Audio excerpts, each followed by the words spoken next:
In the process of adopting our first little girl from India, we took a trip just to see what we were getting ourselves into, and it radically changed our life. And we knew that God was calling us to do something more.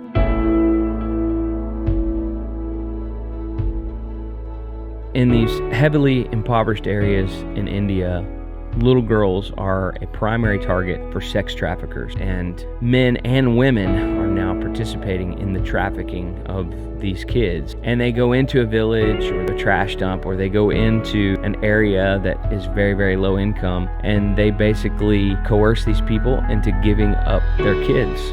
Those boys and girls are immediately started into the trafficking system. You can't sleep at night until you have to go do something about it. In July of 2015, we set out to find a place to call the Hope Home, and we searched all over the city. We looked up and down every building, everywhere we could go, and no one would lease us a building. We were being honest with them, telling them we wanted to get girls off the street, and no one wanted to help us. And so Ernest just decided one day, Josh, I'm gonna get in a car and I'm gonna drive until God tells me to stop. And 3 days later, we came across this cornfield that was for sale in the middle of nowhere.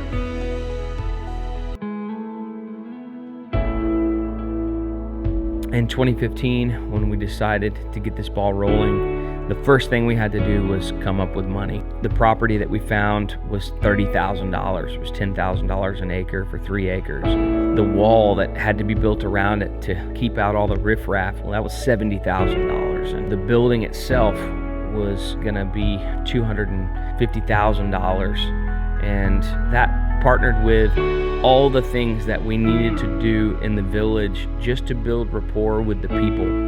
We've done food outreaches and medical camps and provided water wells all throughout the village. And we've even given them street lights all through the village to hang up just to keep the dark places less dark.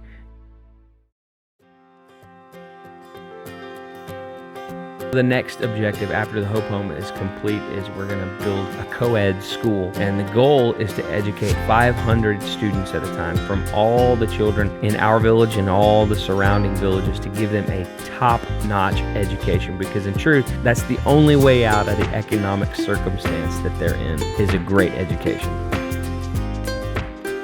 And so now that birthed the whole sponsorship program through Love Like You Mean It International.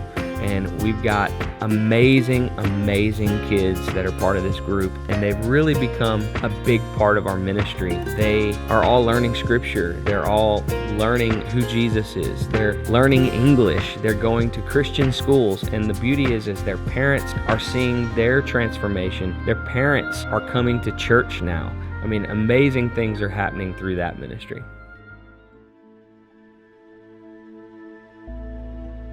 Another facet of what we do with Love Like You Mean It is we have a widows sponsorship program. And widows in India really live a destitute and terrible life. When your husband passes away, it's looked at as a curse on you. And these women are shunned from society. They're excommunicated from their family. They're no longer allowed to be part of their former community. So we have a whole widows program where through their monthly sponsorship, we're just able to give these women all of the money for their monthly sponsorship. We're actually working on a program called Naomi's Hands to provide them with an income opportunity by making goods that we can sell in the United States.